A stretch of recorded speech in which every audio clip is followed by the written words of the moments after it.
Hey everyone, it's Anna and I'm back with another vintage cookbook. We're cooking with Dr. Pepper.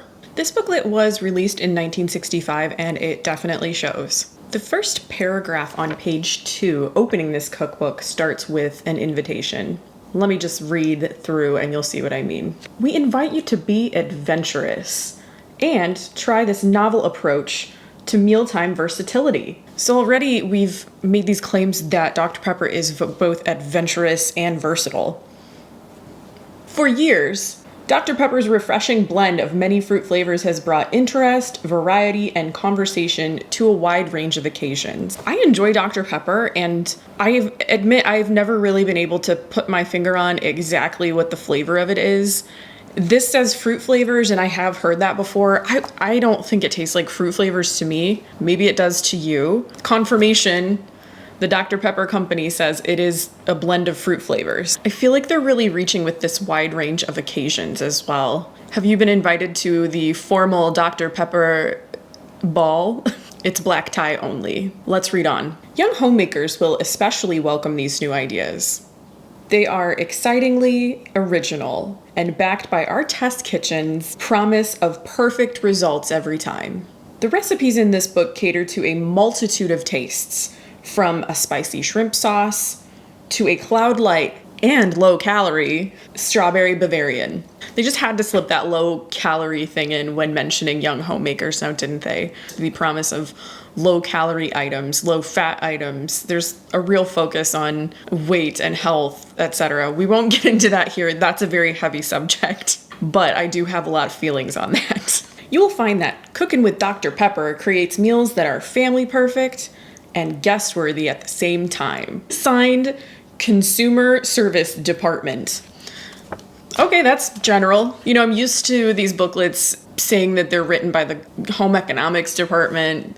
Consumer Services Department is kind of the most made up thing that I've ever heard. This booklet uses what I have deemed to be a lot of dramatic language. The person who wrote it was definitely experimenting with vocabulary and style. Each chapter, rather than just being called like appetizers, main dishes, desserts, it's something like our story opens for appetizers. The central theme for main dishes, we have background personalities for vegetables, salads, and breads, sensational subplots for sandwiches, and exciting endings for dessert. It's kind of a lot. On the first page of the actual recipes in this book, it says, our story opens with the very important appetizers, mood setters all. Does anyone talk like that anymore?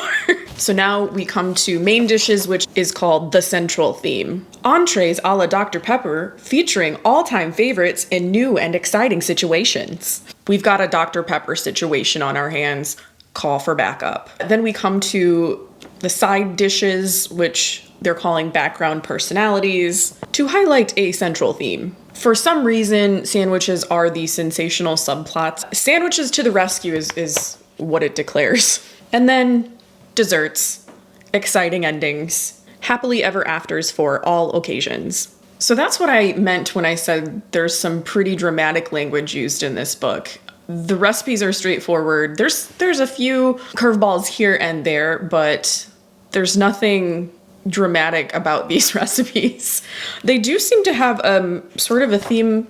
It seems like an entertaining cookbook to me, even though there's not really any indication in the title or anything that would lead me to believe that it's for entertaining, but there's a lot of those types of recipes in here. So let's just go through a couple of these. We have Dr. Pepper used in a lot of meat marinades. That seems pretty common to me. I've heard of people using like root beer, Coke, things like that. There's a recipe in here for glazed pecans. And this one, you take your pecans, some butter, and then a cup of Dr. Pepper, and you stir it in a saucepan, bake it, and sprinkle with a little bit of curry powder. That sounds pretty tasty to me. I love kind of like the sweet and spicy combination for snacks. I've done that with almonds and cashews and things. I'm definitely going to have some Dr. Pepper left from today's recipe. Would love to try that one. We have Dr. Pepper used as a dressing for prepared salad, this 3-bean salad. When I think of 3-bean salad, I think of more of like an olive oil vinegar kind of mixture, like a vinaigrette. I mean, this has oil and vinegar in it. Again, I don't know what the Dr. Pepper adds here. Maybe it's great. We have a few baked goods here, some apple muffins, date oatmeal muffins, apricot or date nut bread, brown derby cheese bread. They do tend to have a lot of Dr. Pepper in them compared to some of the other recipes. This brown derby cheese bread has 2.5 cups of Dr. Pepper. I'm wondering if the carbonation in the Dr. Pepper helps with the leavening of the bread, like the action that makes it rise. Maybe that's why it's in there. Yeah, there are a few recipes in here that I would definitely try. That's one thing I'm really enjoying about this whole project, is that it's forcing me to take a look at my vintage cookbooks, which many of them I have never cooked from before. And it's making me take another look and seeing that there are actual possibly good recipes in them. It's time to count the Jell-O molds. All right, let's take a look. Got one. We have molded melon salad. 1 envelope low-calorie strawberry gelatin, with the low calorie again. Dash of salt. 1/2 cup of Diet Dr. Pepper, hot.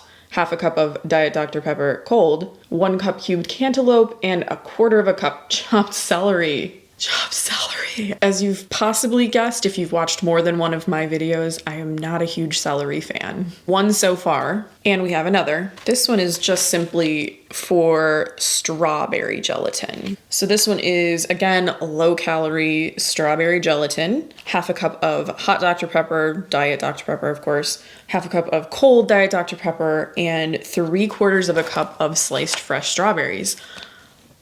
I think I like the sound of this, the whole low calorie part of it aside. I'm kind of wondering what flavor that would bring to strawberry gelatin. I actually happen to have some, this is not the recipe that I had planned on cooking, but I'm thinking through my pantry, I have a box of strawberry gelatin. I think I'm definitely going to try this. So again, 2 gelatin molds. I feel like any cookbook in the 50s and 60s just would not be complete. Getting into the recipe that I'm going to be preparing today, I looked through all of these. You know, it's funny, a lot of these cookbooks for packaged products, shelf-stable items, beverages, things like that, the item itself is just sort of an addition that I am not sure will add a ton of flavor. I don't know if, you know, it's gonna be the Dr. Pepper that really makes this recipe. Possibly it could. Today I'm preparing bean dip a la Dr. Pepper. I chose this recipe not only because the name is amazing, but it has some interesting ingredient combinations, to me at least.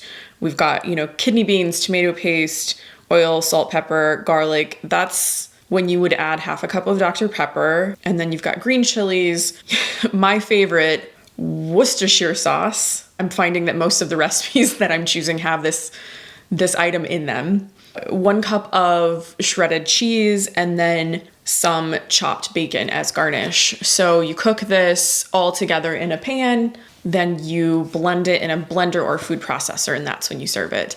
I can't really imagine what this is going to taste like. Of course, I've had bean dip. I don't know that I've had a lot of bean dips with kidney beans. I think usually it's like a refried or like a pinto bean. You know, of course, I've had hummus with chickpeas / garbanzo beans, whatever you like to call them. I've had white bean dips. Can't say that I have had a kidney bean dip that I'm aware of. I'm just trying to imagine what Dr. Pepper is going to bring to the party here. Is it going to taste like Dr. Pepper? Are they just using it as a substitution for some other kind of liquid? I don't know. There's only one way to find out. Let's get started. So first we have 1 can of red kidney beans that I've drained. We have 3 tablespoons of tomato paste. I just love a tiny spatula. We have 2 tablespoons of vegetable oil, a teaspoon of salt, and 1/4 teaspoon of pepper. 1 garlic clove minced. That's kind of a small clove, but I wanted to keep it a little bit of a milder flavor. This is the exciting part. We have 1/2 cup of Dr. Pepper. So in that goes. Dr. Pepper in. And then we have a 4-ounce can of green chilies. It didn't say to drain these, so I didn't do it. I chose mild green chilies because this is sort of my first go and I don't know how it's going to taste. Didn't want the spice to overpower everything. So there's our green chilies. So that is the first round of ingredients. This is all the stuff that we boil together. And then once this is boiling, I'll step over to the food processor and get that going and blend it together. That's when we add the cheese and the other ingredients. My stovetop, my range tends to run a little high, so I'm just gonna put it like on medium heat. I don't think it indicates a specific heat level. Yeah, it just says heat to boiling. So I don't wanna burn anything, so I'm just gonna go kind of somewhere in the middle. I'm reserving judgment at this point because once you blend this all together, it's definitely not going to look like this. I just wanna break up that tomato paste a little bit. Again, in this recipe, I'm not sure exactly what the Dr. Pepper adds. I almost feel like this is something that you could combine all of the ingredients and then instead of Dr. Pepper, add something like vegetable broth, chicken broth, maybe even just water. I don't know what Dr. Pepper is bringing to this dish at this point, but we'll find out. I actually really love party food. If you know me personally and you ask me what my favorite kind of food is, I'll probably say party leftovers. At this time, we have not been able to have parties, so I'm making this in anticipation of a better time when all of us can be together and I can have a party of all of these unusual foods that I've cooked for these videos. Right now, it just kind of looks like a very thick chili with not a lot of ingredients in it, but it's got a sort of a tomatoey broth. I don't know if broth is the right word, a tomatoey base, and then your green chilies and kidney beans. So kind of looks like a vegetarian chili. It's also a pretty fast recipe. So if it turns out well, potentially this could be something that would be easy to prepare for like last minute guests when we can have guests. Can't wait. It looks like we're already at a boil. This did not take long at all. It looks like everything is mixed together. So I think it's time for me to take it off the heat, add the last 2 ingredients, and then blend it.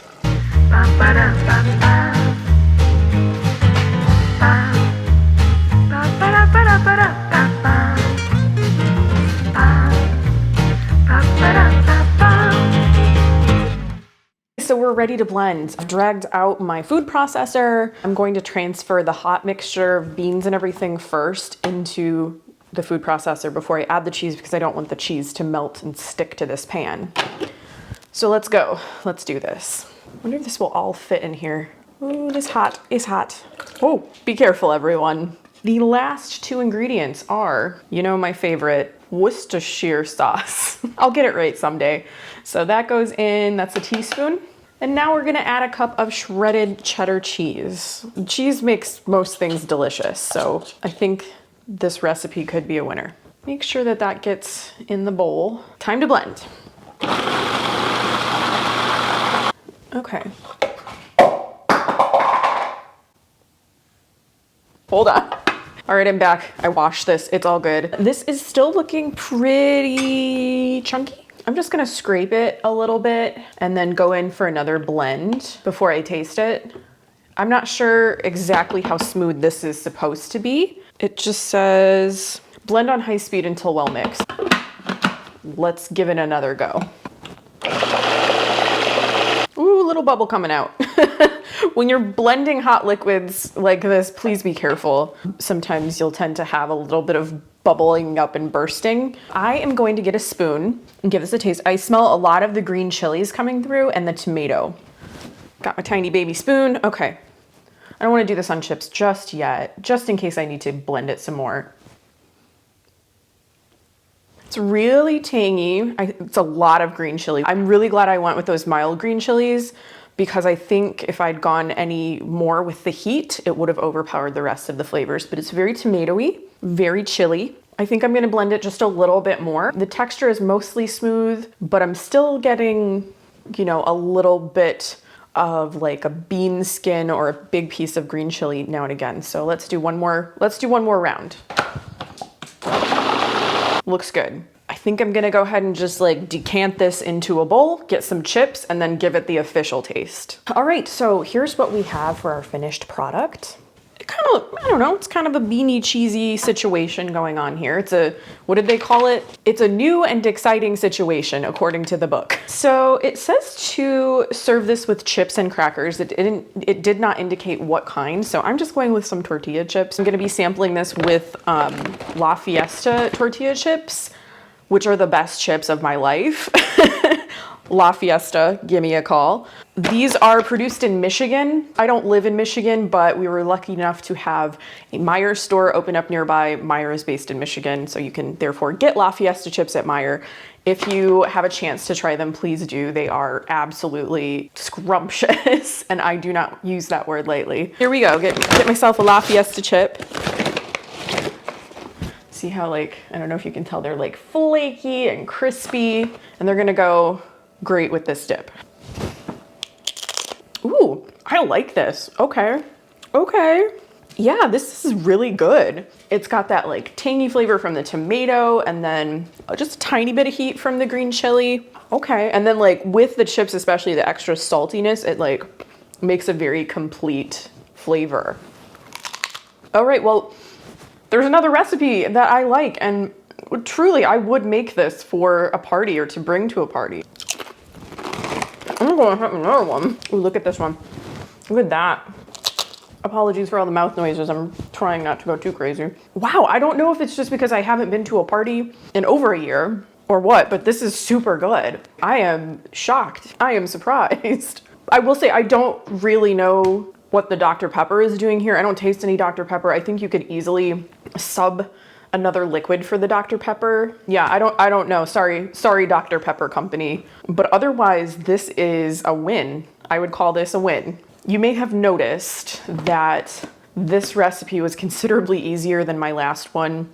After my last video, I really needed something that was a little bit of a palate cleanser, just, you know, a little bit simpler, hence the party dip. This was a success. I cooked a recipe from Cookin with Dr. Pepper. Thank you again for taking some time to watch this. I know I say it every time, I'm having a blast making these videos. Do you have a copy of this cookbook? Have you cooked any of the recipes inside this cookbook?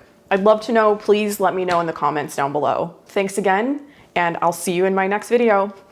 Bye.